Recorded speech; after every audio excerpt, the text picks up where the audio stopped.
de este negocio.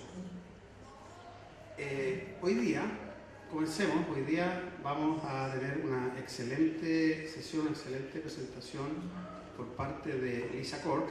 Lisa es directora, es dueña de una empresa que se llama Fresh Produce Marketing Limitada de Nueva Zelanda.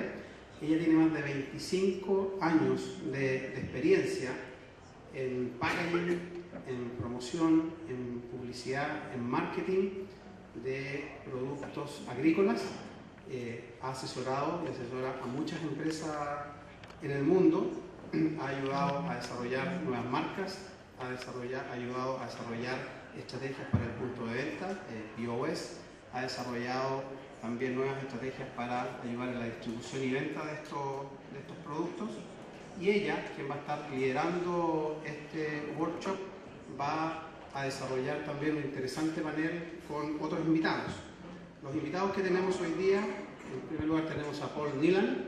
Paul es Lead Fresh Market de la compañía o la cadena A-Hole Fresh Format, que es la división que ha estado involucrada en desarrollar un nuevo concepto, el concepto Be Fresh.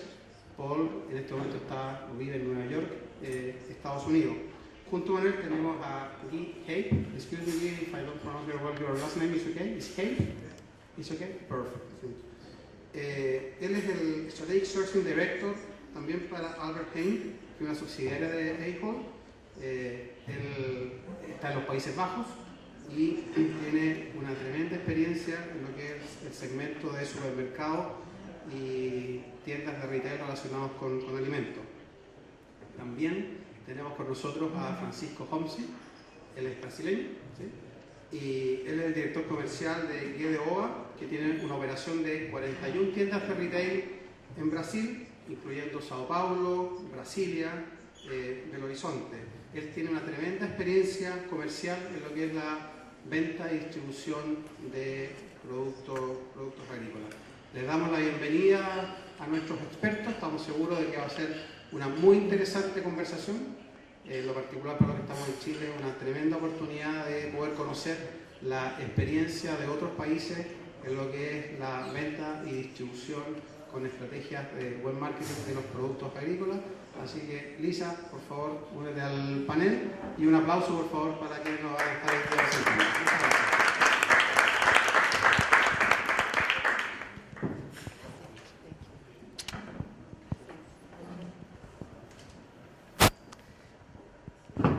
The last time I was in Chile, I stayed at a small pension, and around the corner from where I was staying, they sold crystal balls, like a fortune teller uses.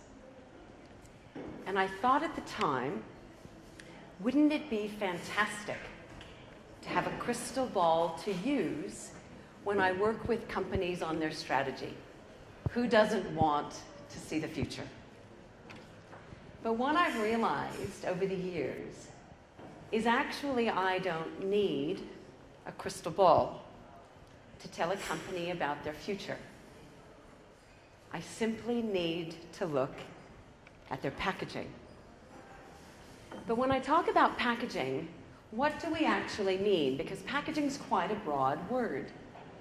When we talk about packaging in this workshop today, we're talking about consumer packaging.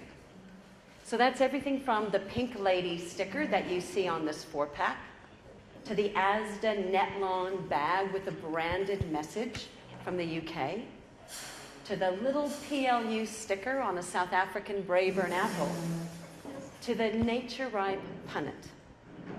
All of those, for the purpose of this workshop, count as consumer packaging.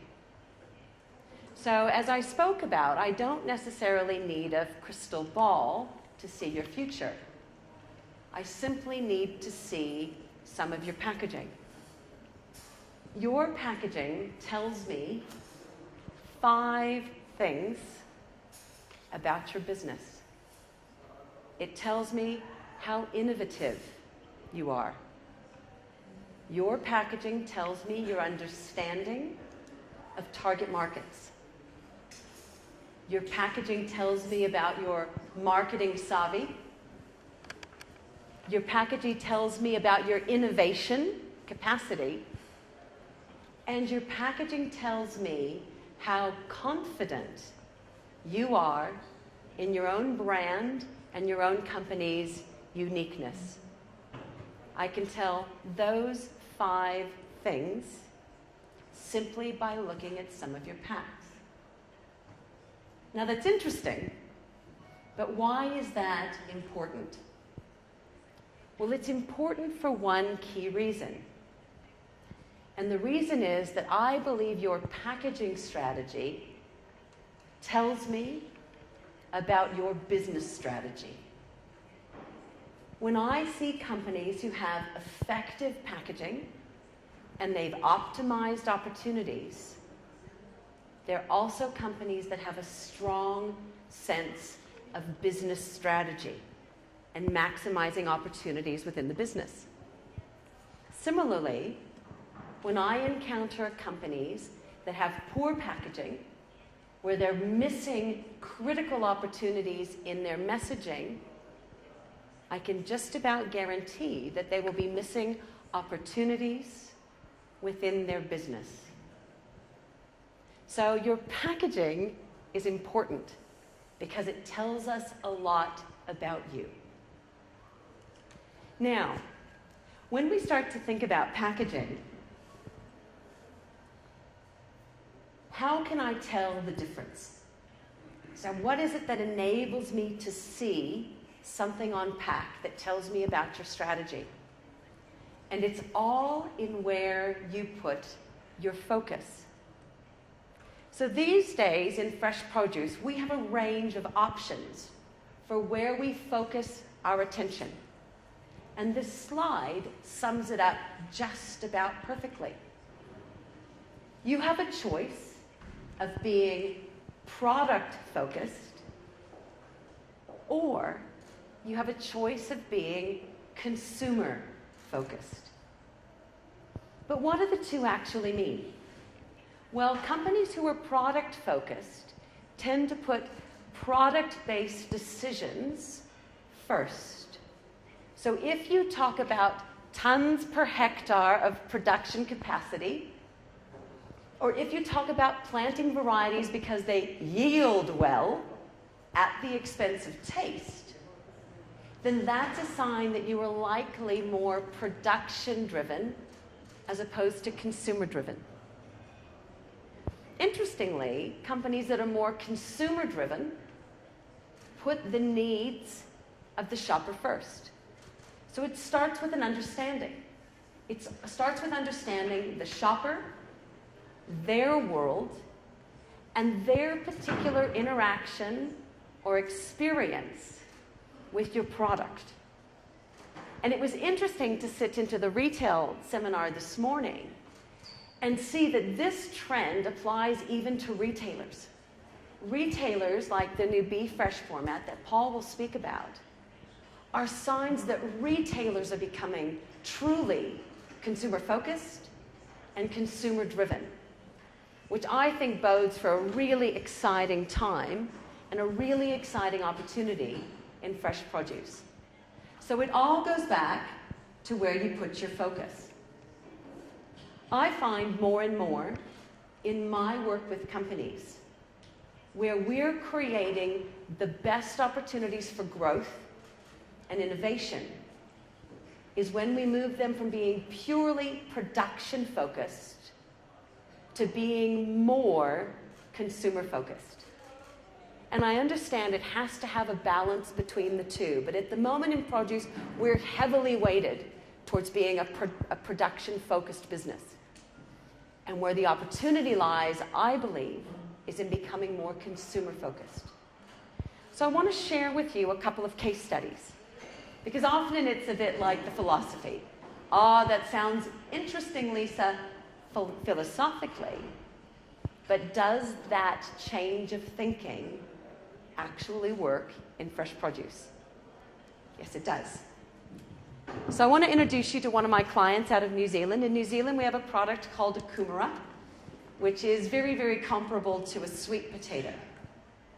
And Delta Kumara is a cooperative, 21 growers. And what they were noticing in the category was that basically sales had started to stagnate. And in fact, in the loose category itself, sales were on the decline. They hadn't reinvented their product or their packaging or their category strategy in over a decade. And yet during that same period of time, consumers had moved on significantly. So I came on board and worked with the senior management. And the first thing that we did was to do some consumer research so that we could understand how the world of Kumara, what it was for shoppers, what they loved about the product, what they didn't like about the product, what was working, what wasn't working. And in the process of understanding, we uncovered a gold mine. So what shoppers told us about Kumara is that they no longer wanted to buy the big knobbly ones that my 21 growers wanted to grow. My 21 growers were classic production focused. Tons per hectare, Lisa. That's what counts. And nowhere in that were they considering value or the opportunities for value growth. And yet, opposite of the growers, we had the consumer saying, I don't want to buy big knobbly Kumara. So we had this immediate disconnect. But what we learned was that shoppers were willing to pay more for smaller, smoother Kumara. That was worth more to them. And that was what they call the aha moment. When the light bulb goes on and you go, right, now we know how to fix the problem. And it was about moving from product-focused to shopper-focused. So what did we do over the course of 2 years? We did a complete rejigging of the business. Everything from how the growers grow the product, plant spacings, how the product comes into a pack house and gets processed through the pack house. We changed 90% of the operation to become more consumer-focused. And the results have been nothing short of astounding. So over 2 years, we launched 2 new products, and the results were as follows. For the 500-gram bag, which isn't a high-volume product, we increased grower returns, so dollars back to farm, by 231%. For their mainstream product line, which is the 900-gram bag, and the 900-gram bag was a very specific strategy, we were able to increase grower returns by 25%. Now, what does that amount to over the course of a year? Over the course of 12 months, that's an extra $152,500 going back into growers' pockets. And we've achieved that average increase for 3 years running. So their ROI versus the initial investment in us coming in and working with them to change their strategy was over 500% return over 3 years. So when I talk about moving from production-focused to consumer-focused, I know it's a strategy that can work. It also won me a very lovely PMA Marketing Award for Australia and New Zealand. But that wasn't just luck, right? One time you could go, maybe you just got lucky. But we have a second case study to share. And this one's brand new. In fact, this product just launched at the PMA Fresh Summit in Atlanta. But another very classic story. So working with some growers, a family farm out of Texas, market share declining, incredible increased competition, very deep pockets from a competitor, and they were one of the last of the family farms. And they called and they said, help, we need to be doing something differently. So I came on board with the senior management team, and it took us 4 months to truly understand the grapefruit consumer in the United States. Because this is an industry that literally has tanked in 20 years. 74% household penetration back in the late 70s, less than 22% household penetration today. And when you actually start becoming consumer-centric in your thinking and you start to see the world of the grapefruit from the shopper's perspective, it's very clear why shoppers were walking away from grapefruit. We identified 4 major factors which took shoppers out of the category. The main one was a lack of taste cues on the packaging.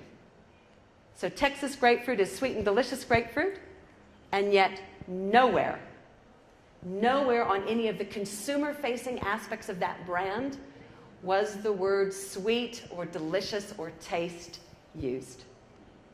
There were also several other factors around regionality that we were able to help the grower and the marketing team overcome, and launched as a result of that the Winter Sweets brand. Every single aspect of what's on that new pack was done with consumer-focused intent.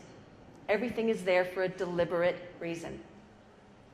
Now, it wasn't an official PMA award, but there's a fairly well-known blogger who goes around the convention and picks her top 5 brands and rebrands, and this product was one of the top 5. It launched on the 1st of November. They called me on the 6th of November, incredibly excited, and said, we are already 30,000 cartons ahead of where we were last year. And that was 6 days into the relaunch. So changing from production-focused to consumer-focused does work.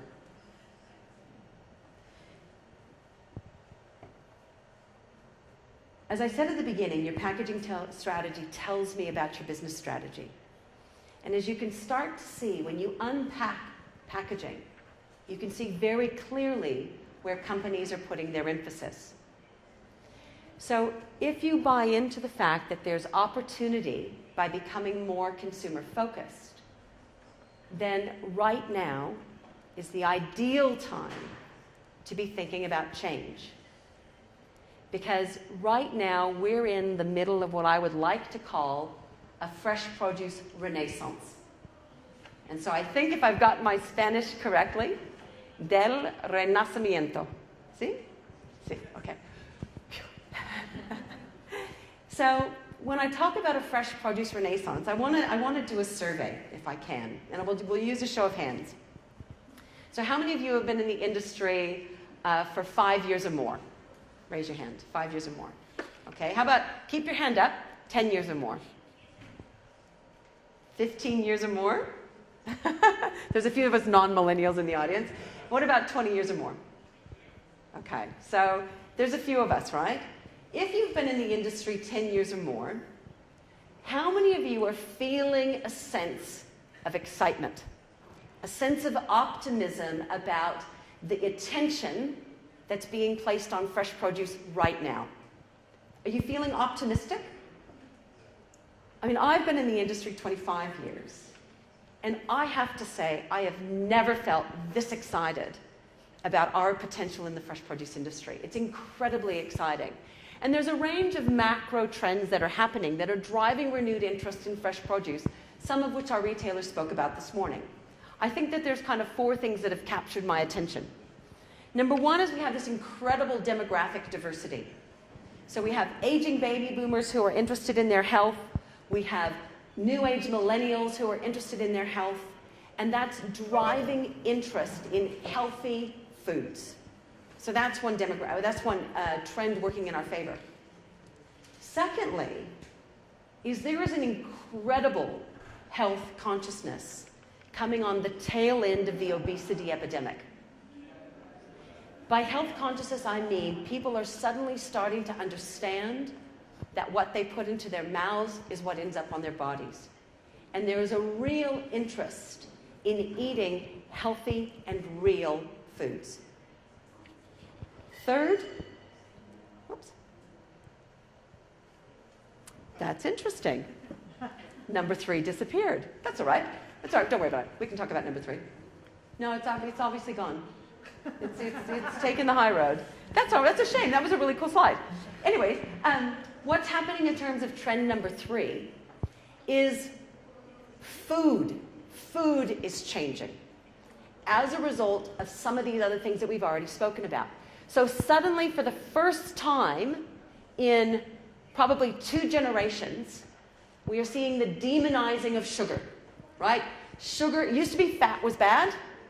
We've come full circle in our dietary knowledge and understanding, and now we're demonizing sugar.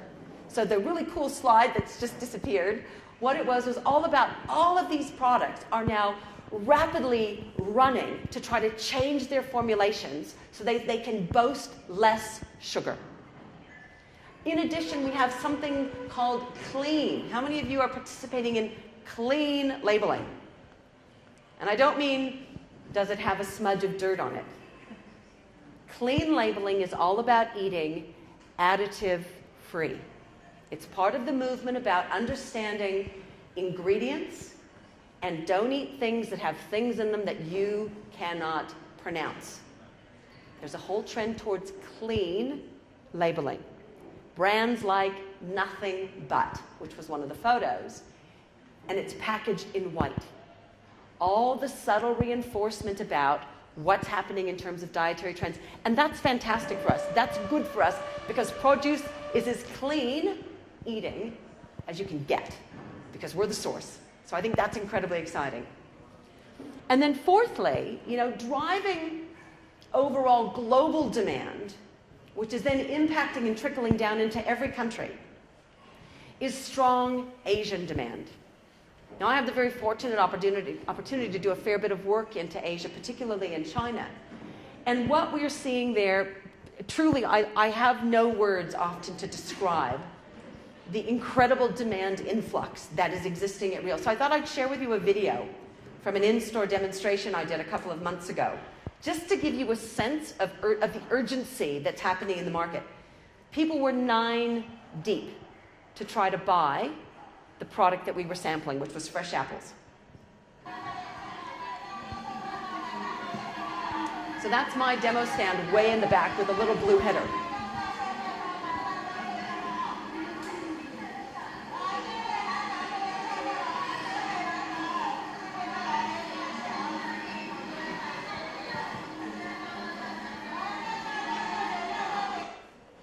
That was at a Walmart in Xiamen in China. But it's just this sense of franticness. And the demand that's occurring as a result of online and the increase of modern format retail, which we're going to talk about at the end of the presentation, is significant. And that's having an impact on overall demand and building excitement within the category.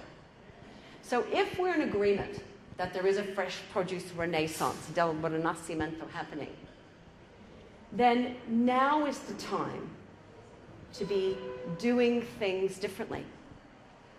And now is the time to be thinking differently. Because there is a lot of excitement building. And the question is, are we delivering on consumer-focused expectations about fresh produce? I want to talk to you about a category that knows how to deliver the goods when it comes to being consumer-focused. And it's what we call CPG, consumer packaged goods. And it's those aisles in the middle of supermarkets where the fresh food isn't, that kind of constitutes consumer packaged goods.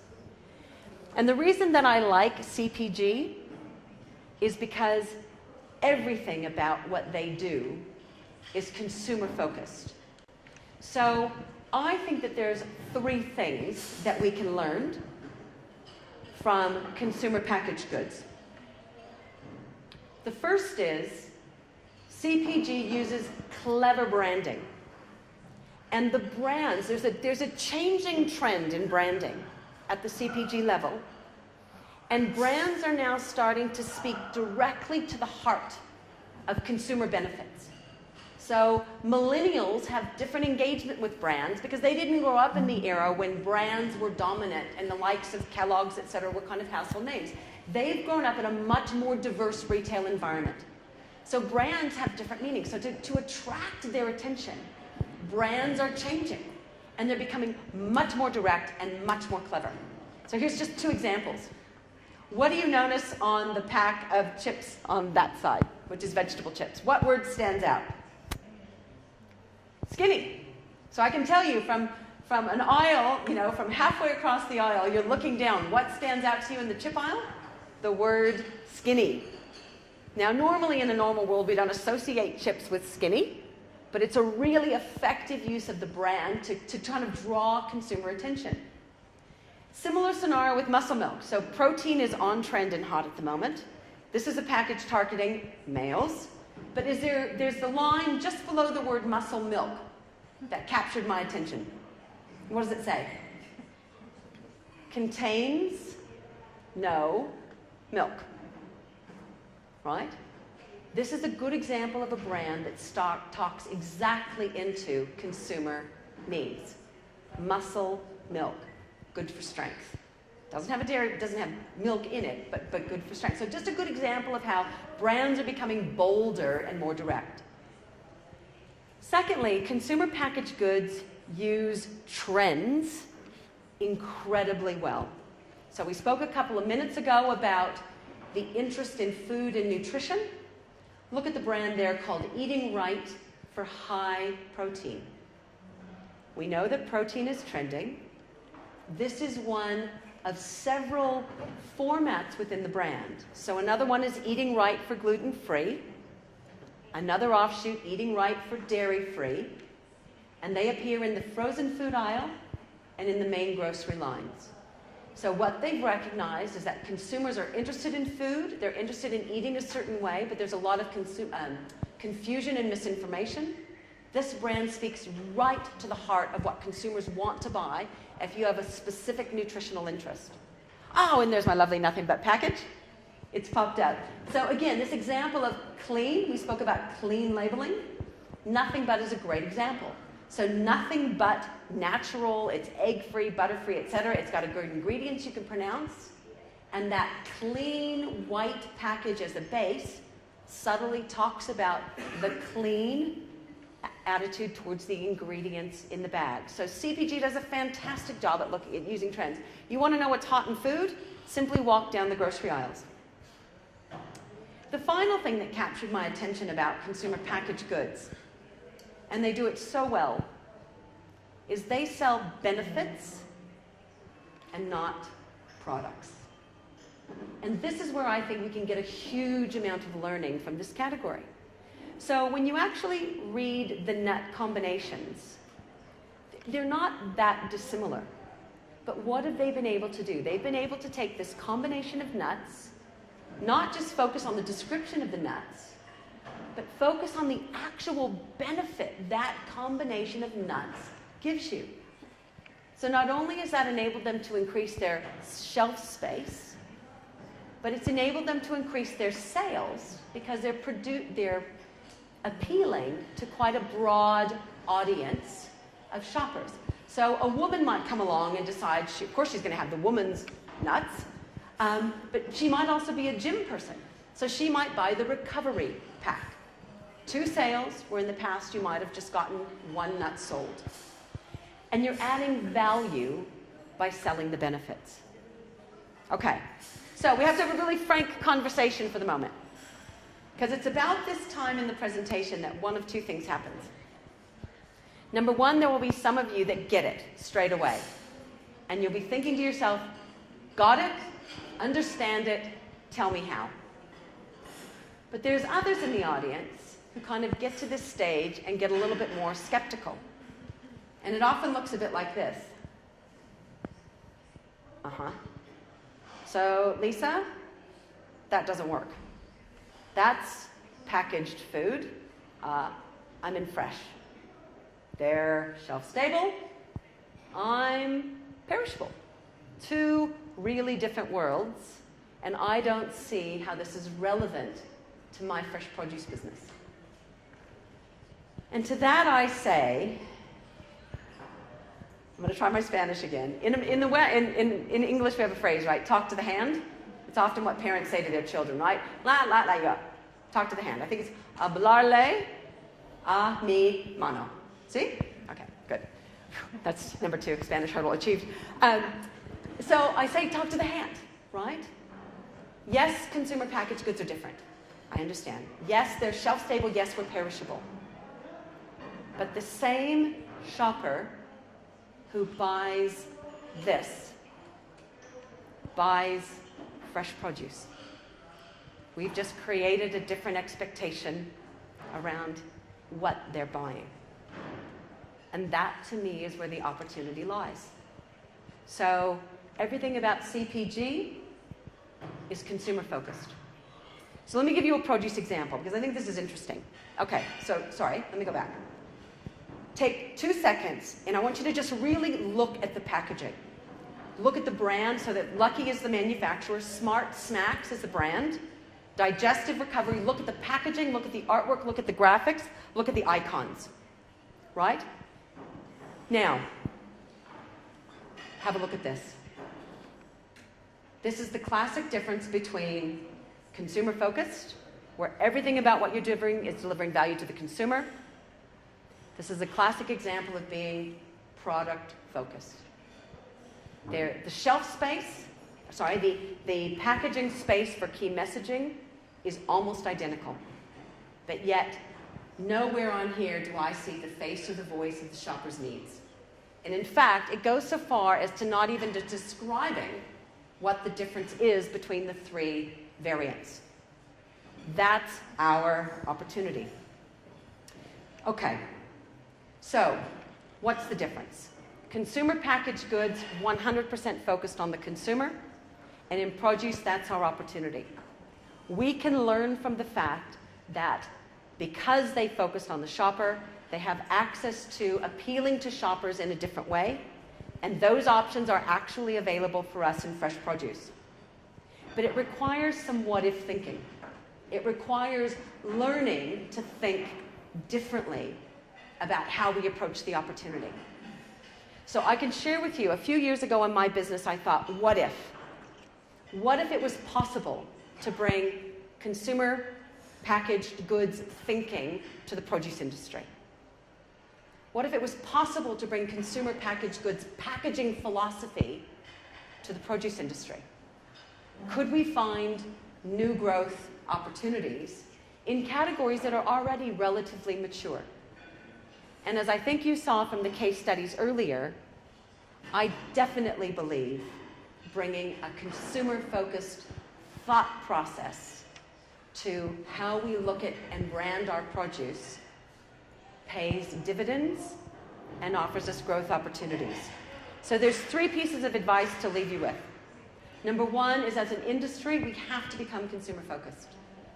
When we work with clients, we do extensive, often up to 4 months of consumer research. Traditional research, blog research, recipe research, you name it, we're online trying to find it, so that we can truly immerse ourselves in the world of the shopper and see the client's product from the shopper's perspective.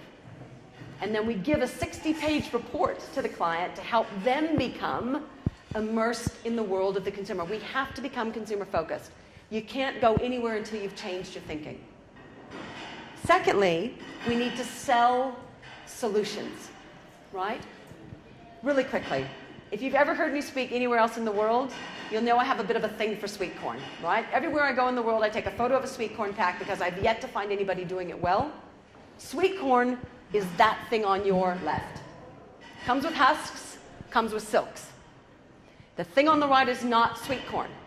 Sweet corn's on the left. The thing on the right is value-added sweet corn. Someone's taken the time and added the value to take the husks away, to remove those annoying silks that go everywhere in your kitchen and stay there for weeks, and they've added value. And yet there's no value being captured because what are they calling it? Sweet corn.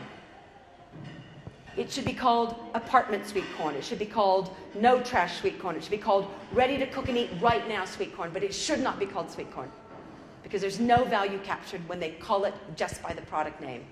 The product's on the left, not on the right. And finally, you've got to build trends. We need to learn from CPG and build trends into our packaging. So here's a couple of great products that have gone on to understood the paleo trend and have then brought that to life on their packaging to be more in line with the trend itself. Okay, so in closing, the final things is really we just have to be consumer-focused. The opportunity for us in produce to do things differently, to drive value, is to be consumer-focused, and then we bring that to life on pack. And that's the way that we drive sales growth, value growth, and share growth. Okay, now it's time to bring up and introduce our panelists. So it gives me great pleasure to welcome back to the stage Hey Hep from Ahold and Albert Heijn in the Netherlands, Francisco Homsi from the retailer Hediopa in Brazil, and Paul Neelan from Fresh Formats, who's also here wearing a Be Fresh hat, which is a new format retailer. Okay, now we are going to talk. So, gentlemen, we've just talked about packaging. Now, what we'd like to know is, first of all, in your business, are you seeing any kind of a fresh produce renaissance?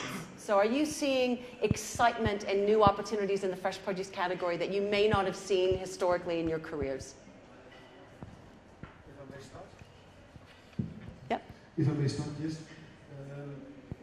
Yes, we see tremendous growth in the sales of fruit and vegetables. And this year we are growing around 8%, and it has not been so high over the last 8 years. Fantastic. How about for you, Paul? What's the kind of optimism you're seeing? I'm really seeing a real push for healthy eating, natural, and of course produce has its place in that. In addition to that, what's going to drive us in the future are the kids. You see the salad bars for schools, the work that PMA is doing with the fruits and vegetables, FMV. That is all driving parents to buy more produce for their kids, but also buying more for themselves. So you said it at the beginning, Lisa, that how exciting it is, that you've never seen a push for fresh. This is definitely very exciting. How about for you, Francisco? So in South America, what are you seeing? Yeah, definitely there's a growth in it. We are expecting to close this year, in a crisis year, with 12% of growth compared to last year. It's a tremendous growth comparing to the years before, because the situation is completely different in our country, in our market. So people are for sure aware about the healthy and aware about the needs of healthier food. And it's much cheaper to eat it a fresh produce than to buy vitamins. That's the point. Never ever people went to more nutritionists than now. Comparing to this moment, everybody is looking for better health, especially because they are very focused in life quality in general. So starting up with their health. So that's why I think it's the growth, and that's why they are returning to their roots to eat it better, and as less as better on the ingredients content. So, given the suppliers in the audience, this is our business, how can a supplier capitalize on this increased interest in fresh in terms of, I guess, how they liaise with their retailers? So it's a growth area for all of you. What can suppliers be doing or be doing better to partner with you to capitalize on that growth? Well, in our case, we are always asking to our suppliers, doesn't depend on the industry, especially on the fresh produce. When we are introducing new varieties, especially talking about grapes from northeast of Brazil, that is a very, very important industry in the fruit business in Brazil. We are asking for new varieties. New varieties are always welcome, but the new varieties, they must explain what are the benefits, because it's just new varieties not enough. They must explain. So we have our own team to make sampling. So we invite them to come and train our team with all the history, all the product history, and we make kind of workshops inside of the company before start sampling it. So it's the closest that we can put our supplier to our customer. I still remember, Lisa, that I used to work for apple grower in Brazil, south of Brazil, for 8 years in a row. And somebody asked me once, who is the person that is the closest person in your company to the customer? It's the girl that closes the carton. So it's not me, it's not the commercial area, it's the girl that closes the carton. So we must put the grower right in front of the customer in order to see their buying and to attend them what their expectations in order to harvest in a little bit different way the next season. Thank you. Another way that suppliers can help is help support some of the research behind their products. I'll give you two examples. One Lisa just mentioned with the grapefruit. We've seen a trend in grapefruit over recent years of people not buying as much, and that was an excellent example of doing some research and reinvigorating the grapefruit. And the second one is you see what Palm Wonderful is doing to the pomegranate.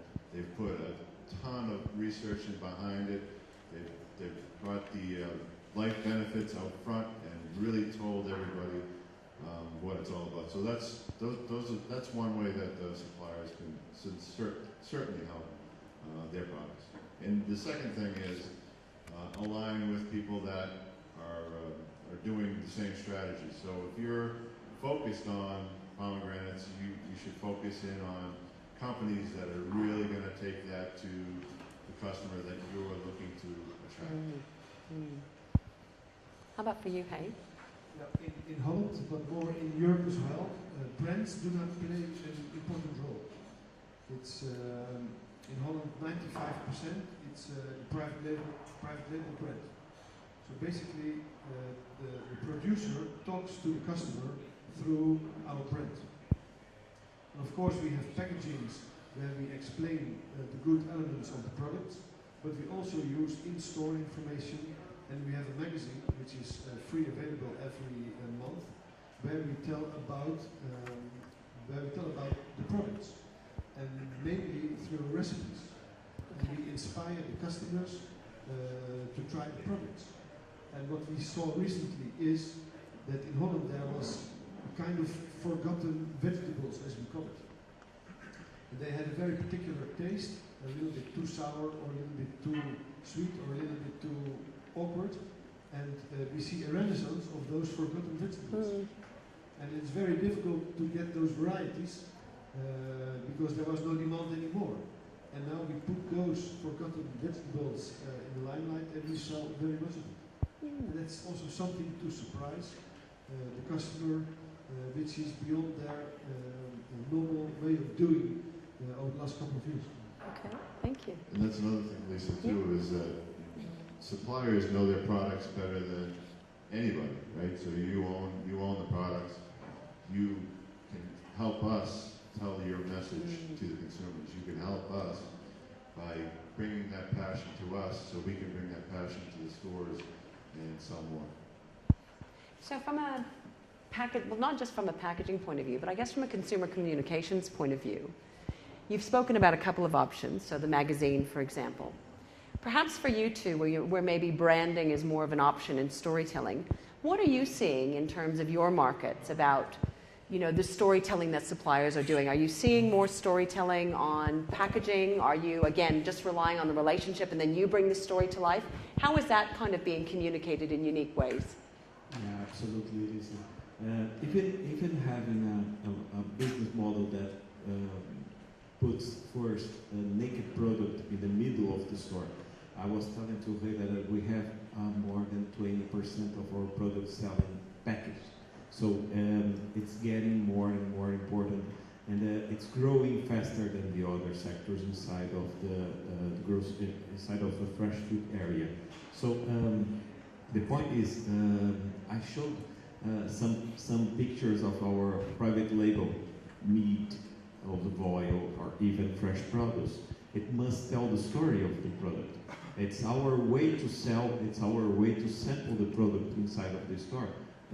It can't be different using the packaging. It must tell the story.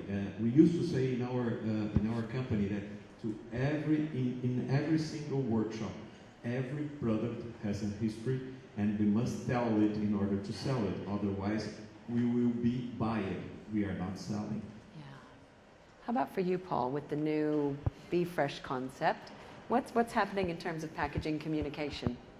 Well, we're trying to be very trendy, very hipster on our packaging. But with any private brand, we're very selective on what we put in there. So it still has to marry the strategy. It has to be, the private brand has to be what our target audience expects. Now, the funky part about Be Fresh is that we don't just go out and say, this is for your digestive, this is for your recovery, this is for, if you want to freshify your life, then you eat this. We even made up words, like Francisco did. So those are the types of things that our customer is looking for. In addition to, they know it's fresh, they know the health benefits, but we add minimal health benefits in there, but we also make it more trendy as far as we go. Okay, so I guess if we kind of look at summarizing some of the aspects of what the panelists have spoken about, one is around, there is this emerging popularity of fresh, which I think is a very exciting global trend for all of us in the industry. And secondly is what I'm hearing from you both is that, within this changing consumer and often a changing format, or formats that are constantly revitalizing, that connection between the growers knowing and having the passion about their story is finding ways that they can translate that and communicate that to you, and then you'll find vehicles to kind of take that passion and that knowledge to the consumer. From a technology point of view, is there anything happening in more traditional merchandising that is making storytelling easier? So we've heard a little bit about, iPads and produce departments. Are you seeing any technological innovations at store level that we may not have seen yet? Well, there is some narrowcasting introduced to our stores. What was that again? Narrowcasting is a kind of a screen close to the product. Okay. Where we have a very small clip of 1 minute maximum. Right. Then we tell the story about the product. And that's now a pilot, but the results are very well. And consumers would like to know more about the product, and also they would like to see more products in that system. Right. So to tell a short story, very sharp and informative. That's interesting. How about for you, Paul? Yeah, and from us, we've changed our whole store. Our Be Fresh are all electronic sale labels, so they're all electronic, the entire store. And they're different sizes. In the non-perishables, they're the regular shelf tag size. But in produce, we have these big ones that look like Kindle size. And they can tell the story, they can flip, almost do a slideshow. So they help us tell the benefits. And we're really, quite honestly, at the beginning of it, where we've done it in a few categories, but we can get a lot better at it. We will. But you can have someone stand there, and people's attention span at a display is probably about 3 or 4 seconds. So you just have that short period of time to tell a quick story. But we're using the Kindles right on the displays. Oh, that's interesting. How about for you, Francisco? Any technology in South America you're using? Just a little. I think we are the old-fashioned way still. But yes, we have some. We are always in a hurry, and we hate lines inside of our stores. So in some points we have lines and a little bit crowded areas, and we are introducing a Q&A screens that we put in order to inform, especially our private label products. So it's a Q&A that the person is answering by themselves, waiting into a line. It's something that we started up as a kind of game, but it become a big success inside of our store. So it's getting more and more usual inside of the older stores. Yeah. So I think if we're going to summarize this first panel session, which was around packaging and merchandising and what's happening at the coalface with the people who really truly see the integration with consumers, I think one of the things that stands out for me is as suppliers, your expertise is in growing the product, but it's also, they require your expertise to help them bring your story to life. And I think that's the beauty of the produce industry, is while we tend to believe that we're in a commodity business, the reality is every one of you grows in a region or a zone or a microclimate or with a variety that is truly unique to you. But the challenge is finding that uniqueness and then bringing it to life in a meaningful way. So not just this variety is good because it produces 20 tons per hectare, but this variety is good because it tastes better or it's higher in antioxidants.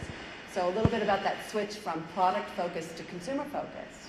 And then really believe in your story, because it sounds like, from what they're saying, there's new types of consumers who are emerging who are very interested in your story.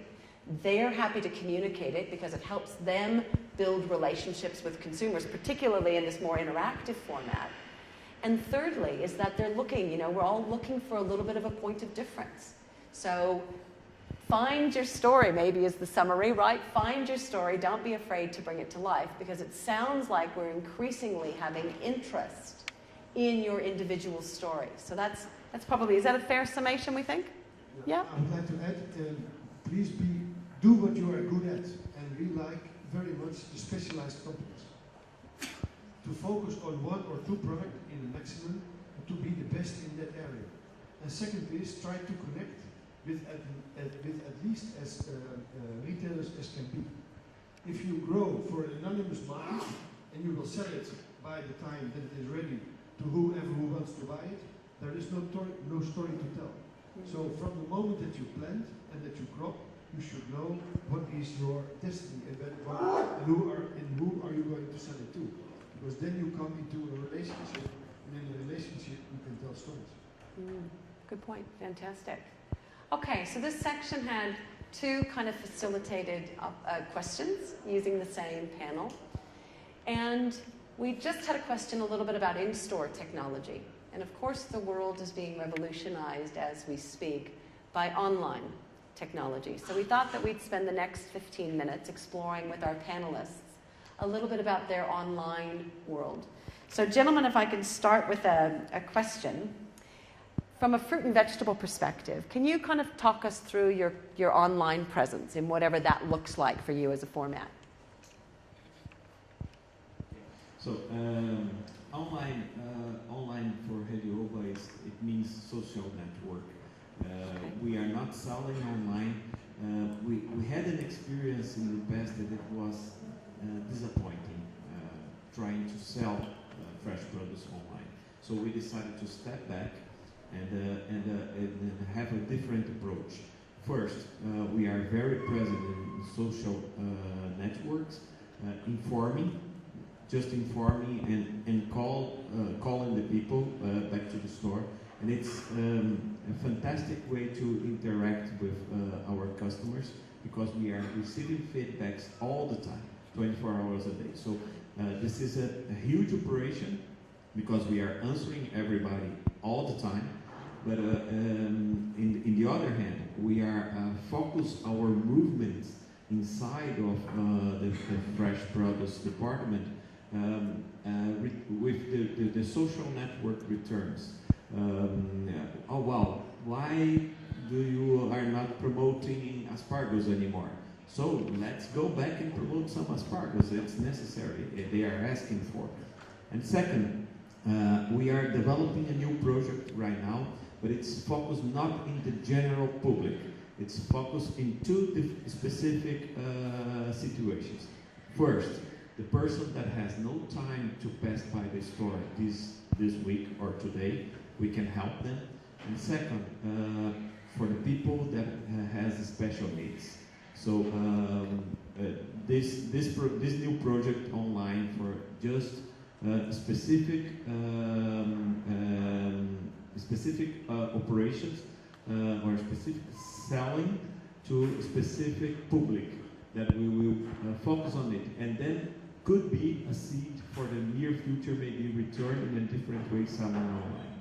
Okay, thank you, Francisco. So for our brand being focused mostly on the millennials, you would guess that we were in the process of developing an app.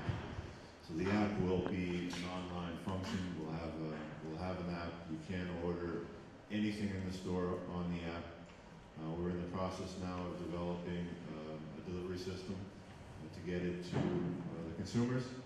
But initially, it will be order it and then pick it up at the store.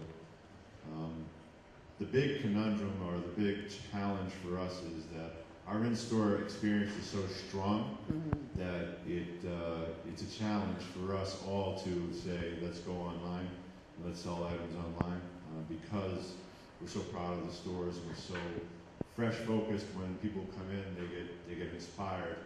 So for me, it's hard to get inspired on an app or online. So that's our big struggle, just being quite honest. But we will be doing it, and we'll see how it goes. We are looking for ways to connect our online experience to what we think our consumers are doing. So our millennials are Ubering. We're looking at potentially having Uber do the deliveries. So things that we can co-brand and we'll work with them on that. That makes sense for our strategy. As far as, we talked about it earlier in another session, we do have a culture ninja in both of our stores, and she goes around and she takes pictures of fruits and vegetables and just Instagrams about them. This is new in our store. So to create the excitement online and create some of that social excitement is definitely another huge part of what we're doing. Sounds like it. How about for you, Hey?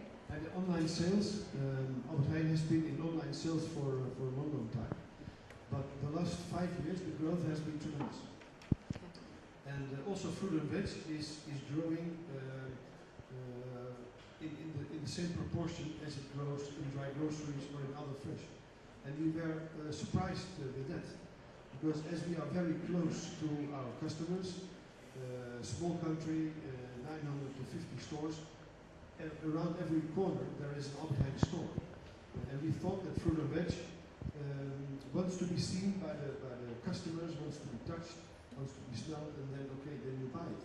But the people who buy on the internet, they take their same proportion of fruit and vegetables. Okay. But they are extremely keen on the quality and the availability.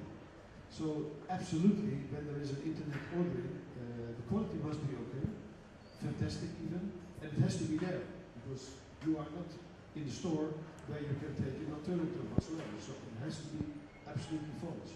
Yeah. And the people are trusting us, and that's why the internet sales are growing, and fruit and veg proportionately goes with it. Okay. So from a supplier's point of view, particularly for you two where you're looking actively at online engagement, is there anything that suppliers need to be doing differently or thinking differently in order to kind of start to prepare for this brave new, online world where consumers don't see and feel and touch anymore? Is there anything suppliers need to be thinking about in terms of supplying into a business that's selling online?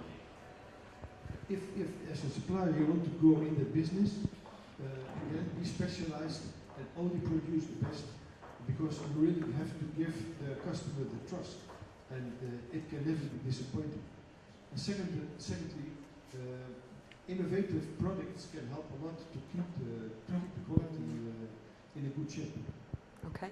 And how about for you, Paul? And for me, it is to think totally different, because that's what I like to do. Think totally different as a supplier. How can you enhance that online business? Can you ship items from your packing house or from your fields directly to the consumers? Could you have a coordinated effort with your retailers to get fresh produce right off the trees, right to the consumer? Is that possible? That would be fresh. That would be a wow. That would be something special.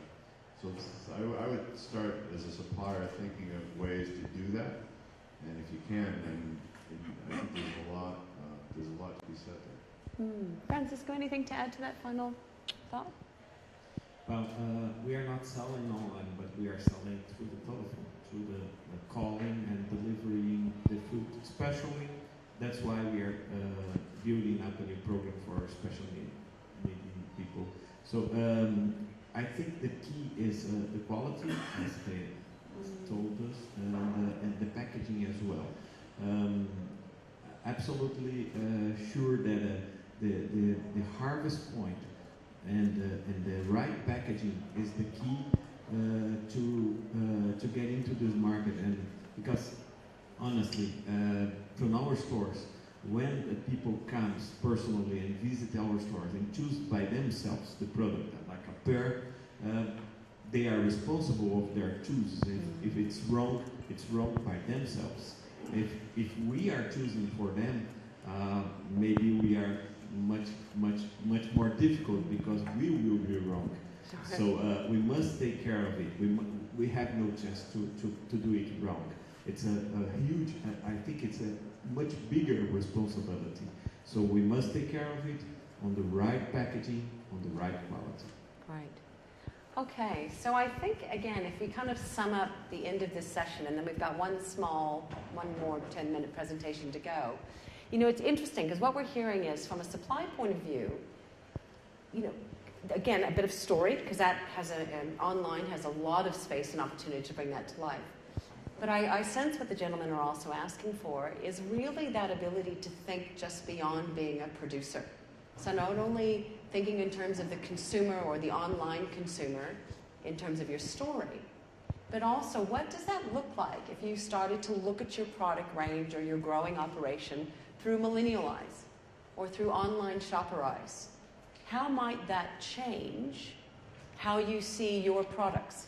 Might it drive an innovation? Might it drive a new packaging format? Might it drive a new brand story opportunity that delivers into that online world what everybody's wanting, which is something that's a bit unique, a bit different, that has a story behind it that I can take to my shoppers?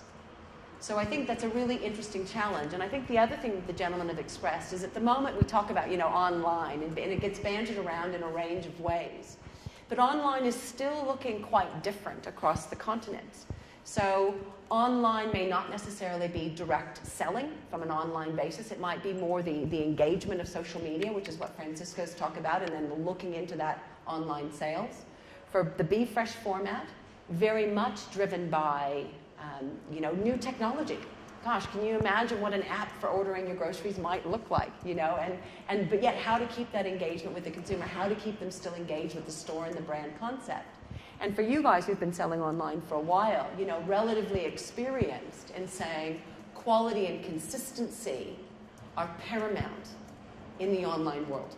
And it's for that point that you made, Francisco, is when you're in the store and you're buying, you're choosing your own, so you're responsible, versus when you're in online retail, you have staff making the choice with a high degree of consumer expectation. So it has to go that little extra step to deliver the consistency and quality the shopper's expecting. So where we're going to end the session, we're going to come back. Actually, can we stop for a second? You guys stay on the stage. We're going to just thank our panelists again for their time and their willingness to share. That would be wonderful. Thank you.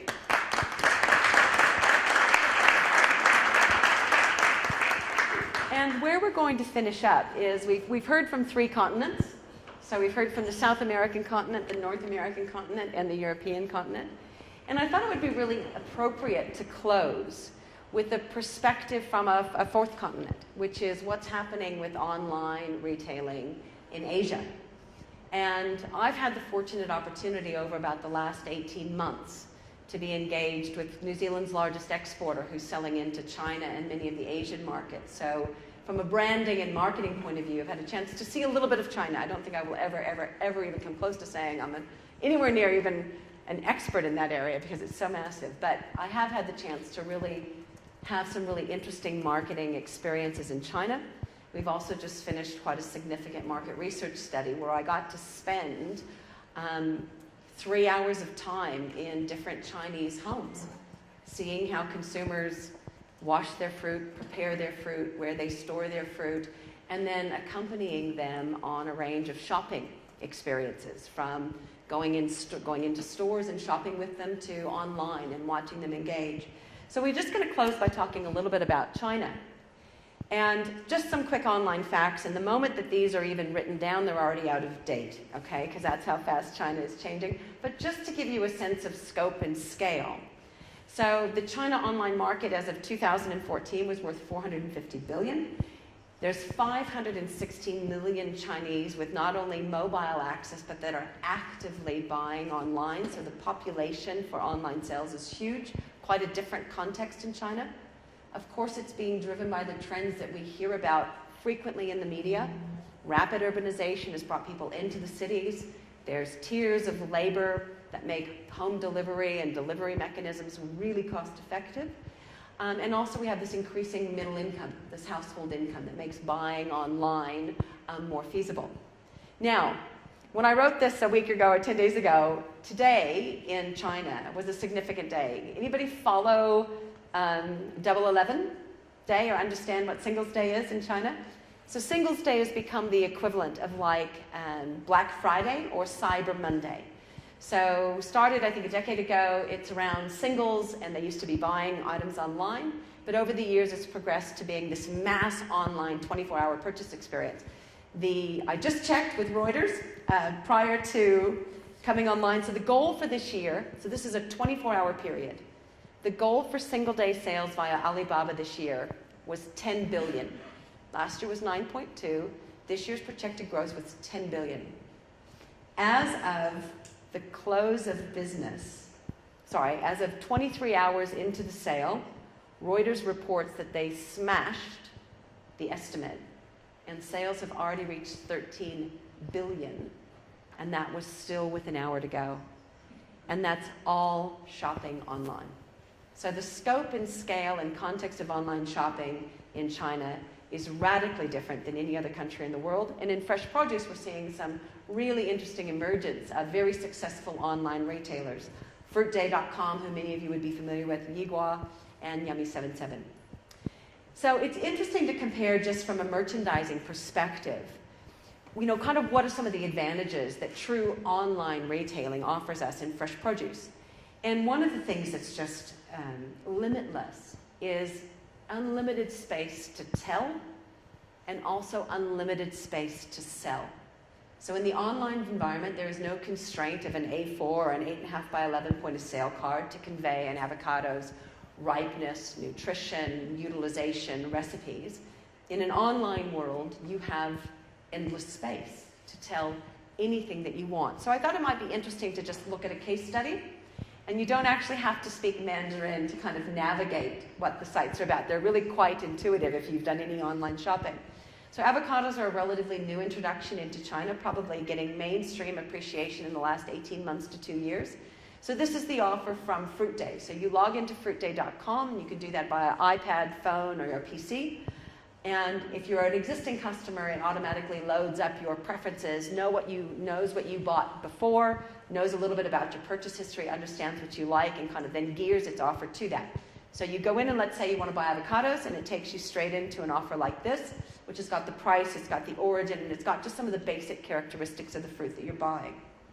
You scroll down the page and you run into usually a broad range of nutrition information.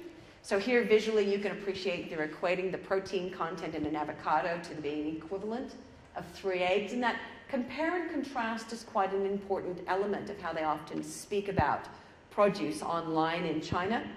It's finding something that's familiar to consumers and using that to leverage introducing new products so that there's a sense of familiarity about what the offer and the benefit is. Again, endless information to tell and sell, how to open up an avocado, de-stone it, scoop out the flesh, and then also down below a little bit about the old trick of sticking your avocado in the paper bag with an ethylene-producing fruit and putting it in a warm place. So all of the information, all of the information that we, in kind of normal retailing, try to condense into a point-of-sale card or perhaps a consumer magazine or online, they're able to do right in front of the consumer prior to the shopper making the purchase exchange. So all of this information comes up, and online it's just this endless scroll down of different information. And there would have been another 15 pages of scrolling talking about avocados. Everything from recipes to how to use color to determine ripeness. So there is just this endless amount of space. And then throughout the information experience, there's a chance to just click on the link and immediately buy, and they get put into your shopping cart. So it's an incredibly exciting opportunity, I believe, for us in fresh produce. Because again, like the gentleman here expressed, they're wanting to know the story. In fact, story is a huge part of how they're selling online. So that ability to understand your own story and then bring that to life with your online partners is critically important. Now, it's interesting from a Western context, often one of the challenges with understanding online is the fact that shoppers no longer see, smell, feel, touch, shake, or taste, right? The old produce buying experience was sensory-based, 5 senses. Online shopping has completely removed that. And originally there was concerns about, well, shoppers will never adapt to that. Shoppers will never be interested in the lack of sensory experience. But what China shows us is shoppers have embraced it like that, in the millions, by the droves. But what's interesting is what's replacing it. So what online brings to offer is similar to as if you were to go and buy a book on Amazon. There's a customer or a purchaser rating system. So as you can see here, and again, you don't need to speak Mandarin, but there's kind of a gray box, and there's some numbers, 61, 0, and 0. That's the feedback rating.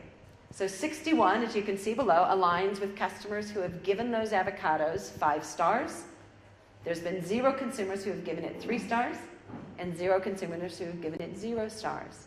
So if you're online and you're deciding you want to buy an avocado, what you're doing to replace the sensory experience of buying directly and touching and feeling is you're now utilizing the purchase experience of those who've bought before you to give you a degree of confidence about the product that you're about to buy.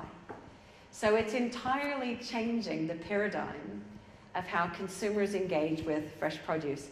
And we could do 2 hours of talking about this, but I need to probably wrap it up. So just a couple of highlights that online selling offers.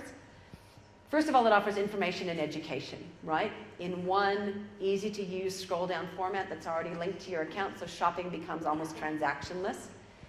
It's becoming a multimedia entertainment. So on a site like Fruit Day, you'll find photography, you'll find videos, you'll find people videoing themselves, preparing the product. So not just information, but it's actually become almost a form of entertainment in terms of the fact that it delivers a multimedia experience about the product.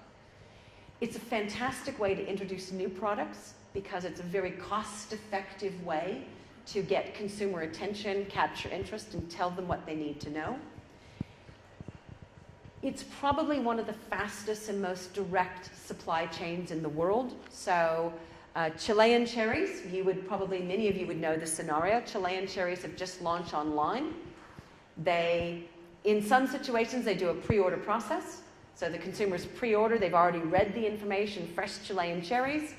The supplier has booked the direct shipments. In the case of Northwest cherries, I think it was something like 35 containers were pre-sold direct. The containers roll out of the country. At the same time, the domestic shoppers are kind of getting them, air freight over, and shoppers have fresh American or fresh Chilean cherries in their hands probably within about 36 hours of harvest. There probably isn't a more direct or faster supply chain anywhere in the world at the moment. So it's exciting potential from a production and supply point of view.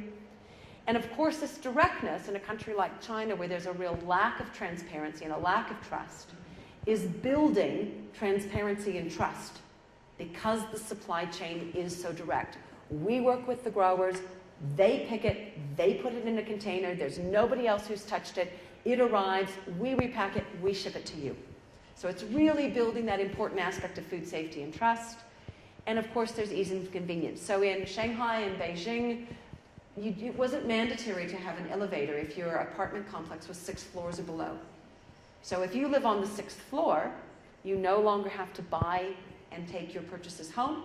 Someone will gladly deliver them and carry them up the 6 stories for you. So it adds to ease and convenience. And of course, there's door-to-door or office-to-door direct delivery. So I believe in Shanghai with Fruit Day, you order by 10, you have it at your doorstep by 6 o'clock that night. Order by 6 o'clock at night, and you have it on your doorstep by about 6 o'clock the following morning. So incredibly exciting what's happening in online in China. Chance to do specials and upsells, and a lack of touch, but of course that's offset by the consumer rating system. So that sums up this session. I believe there's going to be about 10 minutes for questions. And thank you very much for attending and for your time and attention today. I'll turn it back over to you, Colin.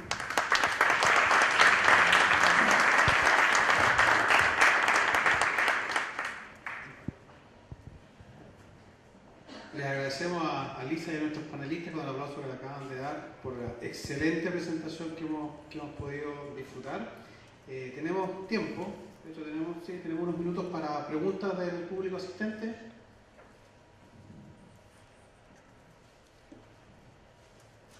Se recorrieron varios tópicos bastante interesantes: ventas de retail, cercanía con los clientes, cambiar el foco desde la producción al consumidor final.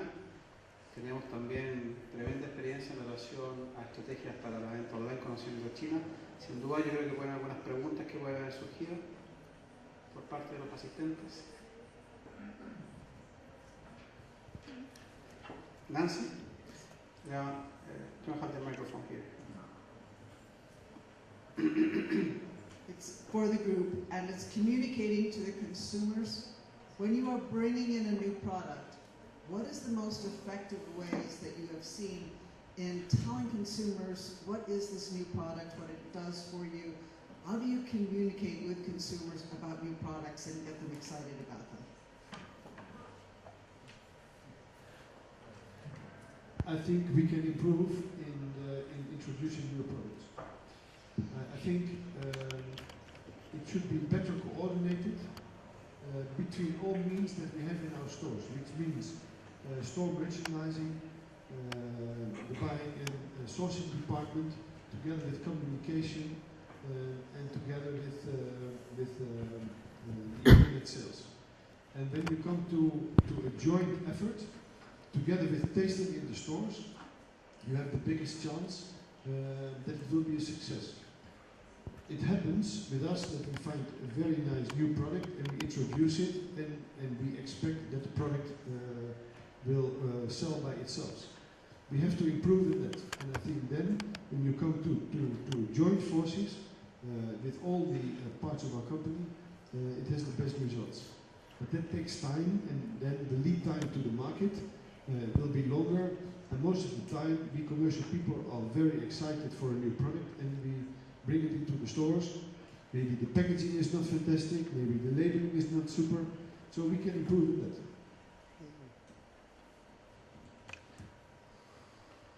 One of the best ways that we've done is do huddle meetings in the produce department where we have a new pomegranates just came in, for example, and we bring everybody together. We know what they're about, we talk about what they're about, we cut them, everybody tastes them. Now, instead of just putting them on the shelf and just leaving them there, you have 6 or 7 people that are actually salespeople on the floor that are talking about pomegranates. Did you try this? And cutting them for consumers. That's probably your absolute best way to introduce a new product, as far as my experience has been.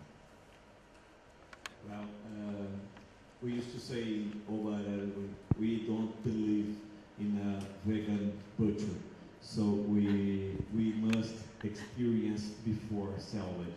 So we provide workshops. We invite all the suppliers in order to train our people, and first they must sell the product to our people, and then our people can sell to the public. So this is the only one way that we can introduce a new product, or we can restart a new season. An example, we are doing it right now with the USA pears, the Chilean cherries, and the Californian pomegranate. So we are training them how to open a pomegranate, how to serve it inside of the store, but especially how to use it, how to read it, and is it good or not? And we are doing on the same way with an expensive wine as well. It's necessary. If it costs a lot, a bottle, maybe we will serve a little less, but they must try it before selling it.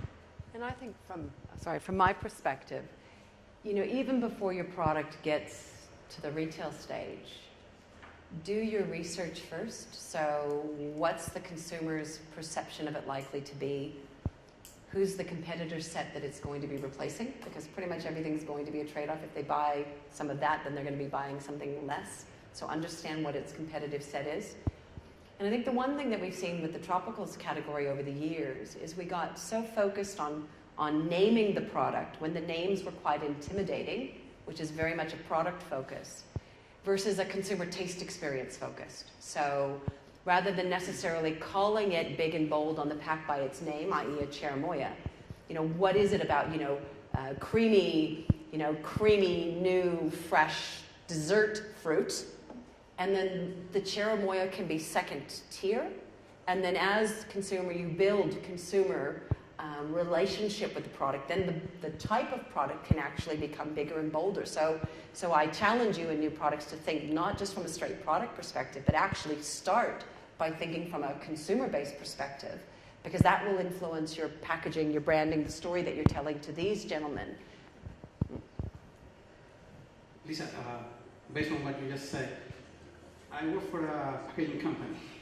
So based on your experience in New Zealand and probably with other companies around the world, how involved are the packaging suppliers, in my case, the box supplier, involved with the growers, the distributor, exporter, to better understand the customer needs as they reach in the markets? Can you let us know? Are there any packaging companies in the room? Okay. They're really, oh, sorry, there's one. It's a real pleasure to work with you. But, it's interesting because we find that they struggle with innovation. So, and I don't necessarily, I'm not talking about the technical aspects of the packaging, breathable films, etc. I'm just talking about bringing an innovative brand to life on a consumer pack, like we spoke about for the presentation. We find a real challenge around innovation. So we often want to do something very different, to push the boundaries, to be creative, to think more like a packaged food marketer. And traditional produce packaging companies struggle with that. So I think that there's a lovely opportunity going forward. We've learned that we need to engage them in our vision very early in the piece. So go to them before we've even started to commission artwork and say, this is the kind of style of pack we want. This is what we're going to be doing with the brand messaging. How do we work with your process to bring that to life together? And we find the more we engage earlier, then the more they understand where we're trying to go. Yeah. ¿Más preguntas? You've done well. Si no hay más preguntas, sí, aquí tenemos una pregunta, por supuesto, gracias. El micrófono viene desde allá.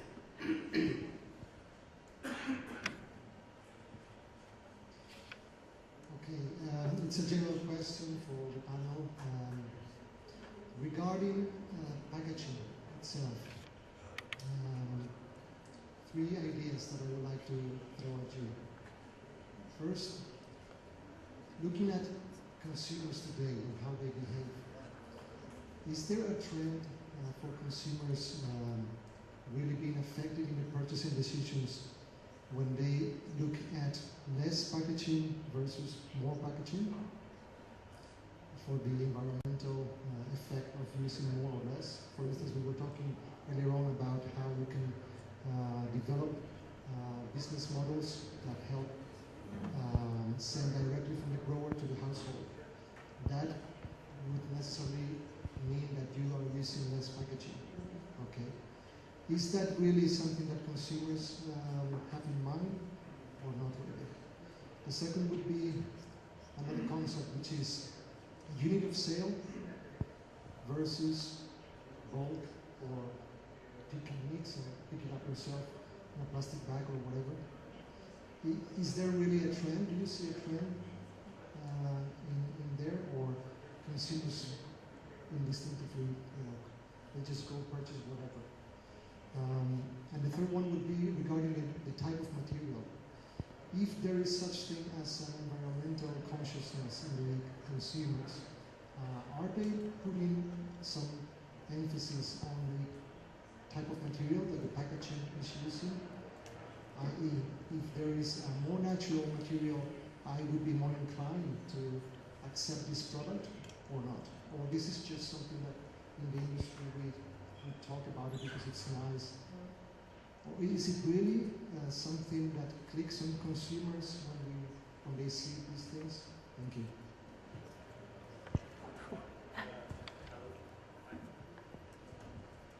Hi, okay.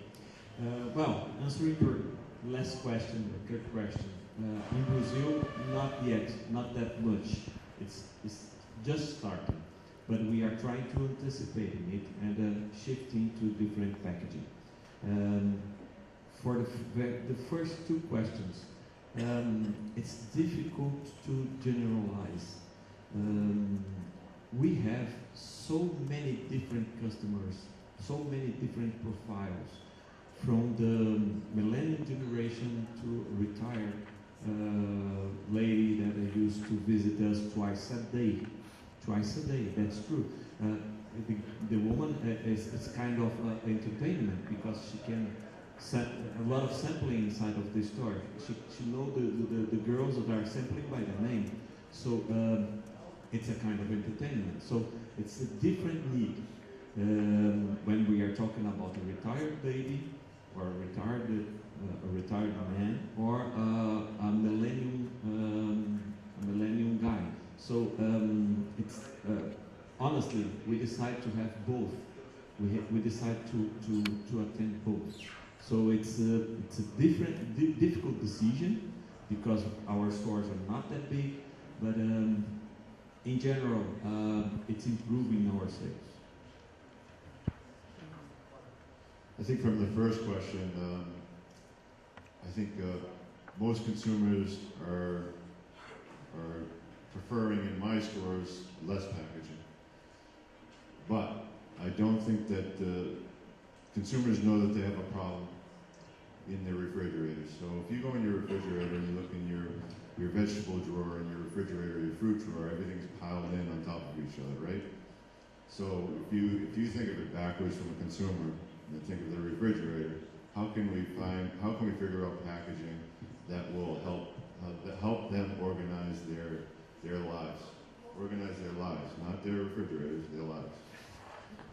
Second part is, you asked about recycling. I think that is important in the U.S. It is very big in most areas in the U.S. I think that's, if you're going to do packaging, it has to be either reusable or recyclable, so one or the other. So if you create that solution for the problem that they don't know they have, make packaging that goes in their refrigerator that they can put their fruits and vegetables in and let them reuse it. I think that's a good solution. And then you can brand it. You can start putting different things on their recipes, etc. Or it could be a package of the month. It could be certain things. So things like that you could get a little innovative. Yeah, Lisa, you put the question, how many years have you been in the business, and you stopped with 20. But I'm now in the business for 40 years. Wow. My parents used to have a specialty store in fruit and vegetables at home, and I remember that in that store, all the products were unpacked. Yeah. All unpacked, and there was service. And when I started to work in Albertheim, 33 years ago now, we had almost no pre-packed products. It was all empty or naked, as you put it. But in the last couple of years, we see that there is less people in the store. They only replenish the shelves, and there is less people with knowledge about food and veg.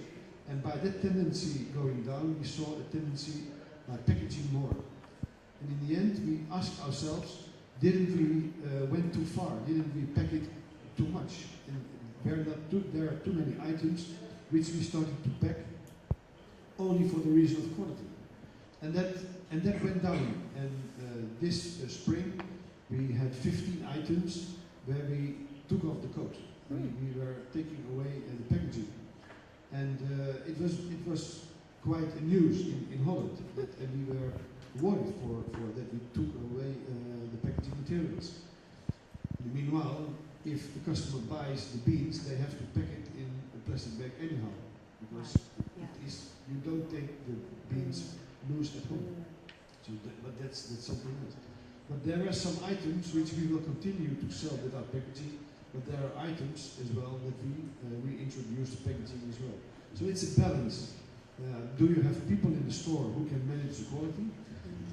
What is the waste level that you accept? And then what is the visual merchandising, how the store looks when it is with the unpacked products compared to the pre-packed products. And basically I understand Paul very well that it looks very nice when it is all unpacked. It looks much fresher, but there's also a risk on quality. In Australasia, I think what's interesting is there's different motivations for packaging and buying produce and packaging. So on one hand, you have those who are environmentally concerned, who would probably make a choice not to buy packaged product. But we also have an equitably strong voice of consumers, and particularly in families, where packaging is convenience.